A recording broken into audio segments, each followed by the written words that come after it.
Прекалено много неща трябва да се случат на 22 юни. Костюмна драма. 16 юни общи впечатления. Ставам в 6:40, потен от жегата. От няколко дни е 33 градуса по цял ден. Душче, цигара, мегаред слушалки за поне частично разбуждане.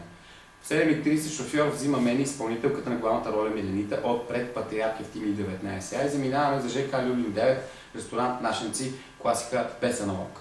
Снимките трябва да започнат в 8. Ние стигаме първи и на време. Снимките не започват в 8, но към 9 и нещо вече почти всички са се събрали и лека по лека почваме да се организираме. Кристина е художник по костюмите. Обличаме с следните неща, взети от НРТЦ. Бяла ленена или вълнена риза с дълъг ръкав. Потуни от шаек, т.е. вълна. Гети от вълна до коляното, вълнен кафяв елек, пояс от който и той от вълна. Червен, я се завърти така, върти се около уста си, добре, готов си, чакай сега да ти забия тук две безопасни игли си готов. Супер си, чорапи, чисто нови, купила ги е за мен, само ти отрежа етикета и накрая 2 леви цървула от свинска кожа, многократно употребявани, които са 44 номер, а аз не съм, аз съм 41,5.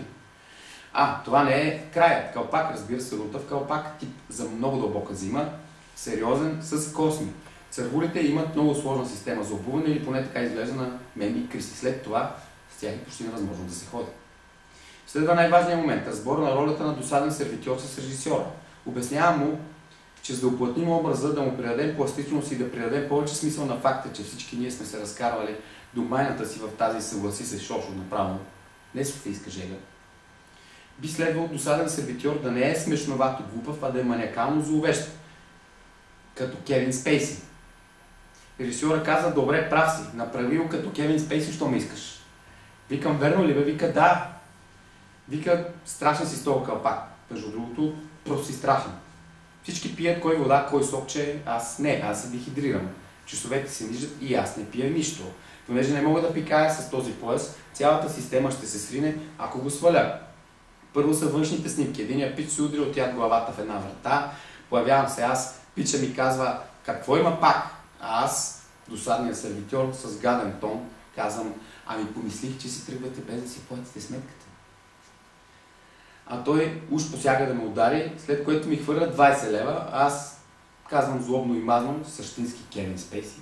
Мерси, казвам аз, след което те, Пичи и Миленита, излизат от помещението, а аз, замислено разгръщайки банкнотата, процеждам едно: букози. И така около час. Правят се 7-8 дубла, като истинските професионални актьори надграждат със всеки следващ кадър. Всеки следващ дубъл. Аз не надграждам. На мен втория път ми се получава най-добре, след което почвам да разграждам и със всеки следващ дубъл ставам все по-зле. После снимките на закрито. Още часове, общо от 9 и нещо до 1 и нещо, за 3 реплики, страдание огромно, се оказа, че е било голямото кино.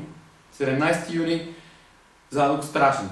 Сутринта в съда съм пак, в съда на историята, на съвестта си и в Софийски градски съд едновременно. Свиленчони ми звъни, докато си проверявам едно дело, което води срещу турската мафия, за което помня, че скоро май пак има заседание, но не помня за коя дата беше насрочено.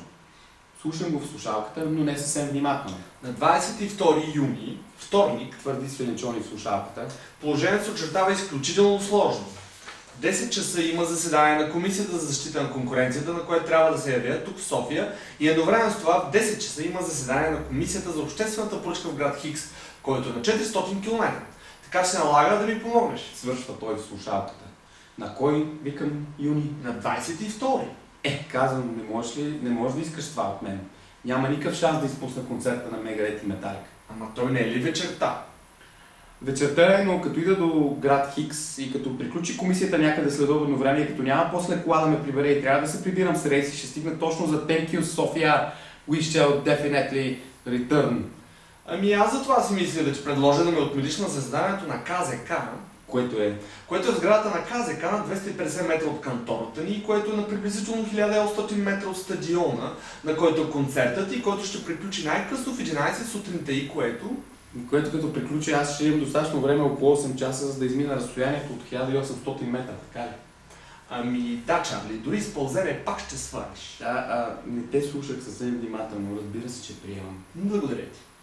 След 10 минути аз продължавах да си търся по деловодствата делото срещу турската мафия, понеже не само датата му не помнех, но и номера му и нищо не може да си му спомня.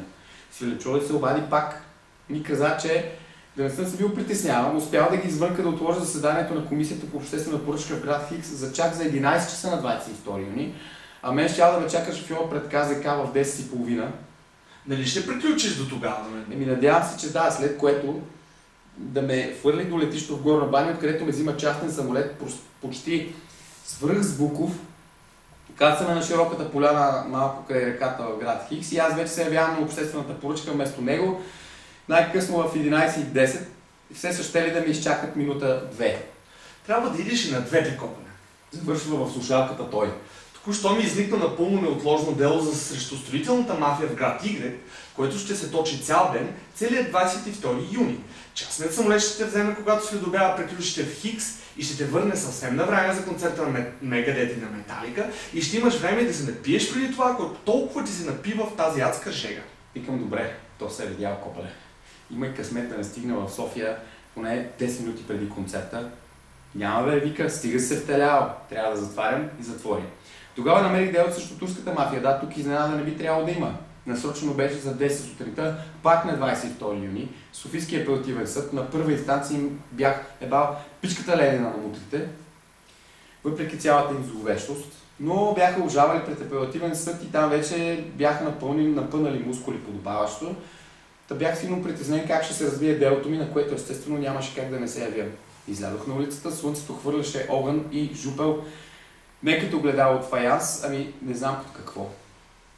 Да, на твърде много места трябваше да бъде сутринта на 22 юни. Не можех да искам от Филип Джони да изостави борбата си срещу строителната мафия, която до голяма степен от години осмисляше живота му, така че трябваше да бъде горе-долу по едно и също време на заседание на КЗК в София, обществена поръчка в град Хикс, делото срещу турските мутри в София, концерт на Мегрет и Металика. Защото все пак и аз съм човек в крайна сметка, не знам дали споменах, добре, какво да правя, викам си. Как ще се справя? Един и същи човек няма как да върши по едно и също време няколко неща в различни географски точки и да слуша Мегарет на живо. Бре, викам си, ще го мислим. Няма как ще го мислим. На 19 юни, денят на Свети Юда, брат Господен, събота, сутринта, към 8 и нещо, още нищо не бях измислил и спях в леглото си. Телефонът извъня в лепкавата мараня. Кой извъни по това време? Викам си, пак кога поглеждам на телефон от дисплея, звъни ми Шошо, режисьор от ми, известният режисьор. Братче, вика, имаме проблем. И усещам хлад въпреки жегата. Отдавна мечтано от мен клише, къде да го сложа това за хлада въпреки жегата. Цялата сцена, дето си удря главата от яд във вратата, а ти го догонваш, казва той, понеже мислиш, че не си е платил сметката, не се е записала като хората, били сме с карт фул на камерата и не сме видели. Съжалявам. И аз викам, съжалявам. Яд ме е много, но слава Богу, ангажирахме ресторанта отново. Снимаме наново всичко. Костюми, грим, ицо, всичко наново. Кога е са? Във вторник сутринта на 22 юни, нали Шошо? Да, обадили се вече някой. Откъде знаеш? Във вторник, да. За 10 сутринта се разбрахме. Не може ли друг ден? Или не може. След обяда във вторник ми е самолета за Стокхолм, където същата вечер почваме работа по постпродукцията. Така че сутринта в 10 ти идваш на снимки жив или умрял. А не може ли да пропуснеш тази сцена просто, да мине прекрасните филми без нея? А може ли някой път, нали, вика той не, някой път, аз да ти се обадя да ти кажа коя глава от новия си роман да изтриеш, ей така просто. Окей, разбрах, слушай Шошо, ще дойда за снимките жив, умрял. Ще дойда. След като затворих на Шошо, съм заспал. В лепкавата мараняна преди обедния сън в съня ми прелетя чапъл. Или друга блатна птица. Изпод мътната водна повърхност ми се усмихна блатно-зелен воден дух и тогава сънувах, разбира се, Борхес, който беше Шекспир, който беше Цезар, който беше всички останали хора завинаги. Мисля, че щях да се справя. И така на 22 юни беше вторник и по дяволите валеше. От цяло лято, именно в деня на големия концерт, прецени да вали. Събудих се към 7 и включих телевизора. Не беше нужно от сутрешния блок да ми напомнят. 22 юни в съзнанието на моето поколение и на предишните няколко поколения е съдбоносна дата, на която Хитлер в нарушение на пакта за ненападение напада Съветския съюз. На 22 юни сутринта се решава съдбата на 38 милиона човека от главата на родите с най-значим принос в човешката цивилизация. И тази съдба е насилствена смърт в рамките на следващите 3-4 години. Освен убитите словом 38 милиона човека, ако не беше нападението от 22 юни, Съветския съюз нямаше да завладее половината свят, а Германия нямаше да го загуби целия. След това всичко се случи много бързо.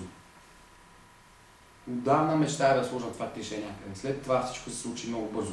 И наистина, след това всичко стана толкова бързо, че все едно в един и същи кадър от филма съм едновременно аз, но във всички различни роли.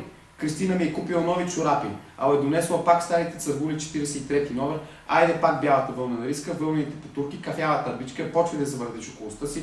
Не е така, Чарли, малко по-бавно, така си супер си, още малко жесток си, дай сега да забие две безопасни игри отзад си готов. Опа, не забрави нещо, точно така, кълпачето, не е толкова киното. Да, точно така, прихопи го малко. Не чак довеждате. Така идеално, стига си ги намествал. Камера, екшън, хуквам към коридора, където са тоалетните. Ито си удря супер професионално главата във вратата от яд, добър е много, чак надграждам и аз, спирам се пред Ицо, викам и какво има пак бе? А аз с неописуемо гаден тон. Ами помислих, че си тръгнахте без да си платите сметката.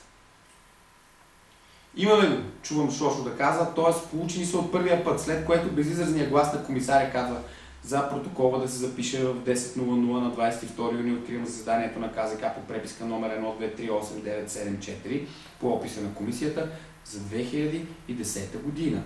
А аз съм вече в хладната климатизирана зала на КЗК на булевард Витоша.